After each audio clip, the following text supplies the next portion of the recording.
Благодарам, подпредседателе, почитувани колеги пратеници, почитувани медиуми и граѓани.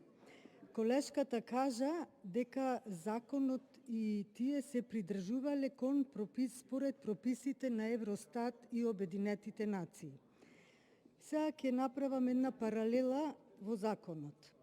Во законот, во член 6, пишува: со пописот ќе бидат опфатени лица, државјани на Република Македонија кои имаат живеалиште или престојувалиште во Република Македонија, без оглед на тоа дали во моментот на пописот се наоѓаат во Републиката или во странство.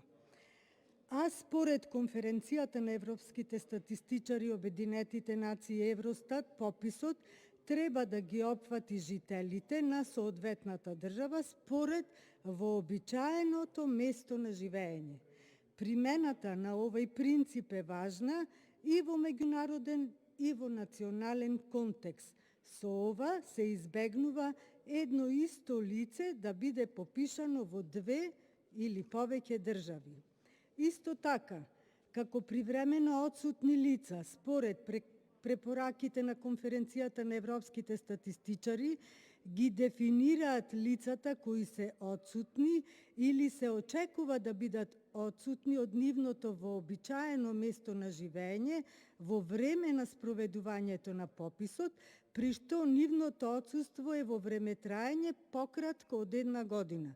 Од друга страна, доколку лицата се отсутни од нивното поранешно вообичаено место на живење во период подолг од 1 година, независно од времетраењето на нивните повремени посети на таа локација, тие не спаѓаат во категоријата на привремено отсутни лица и не треба да бидат опфатени со пописот. Еве тоа членови според кои вие ги лажите граѓаните и кажувате дека се придржувате на прописите на Обединетите нации, Европската унија, а тоа не е точно. Ви благодарам.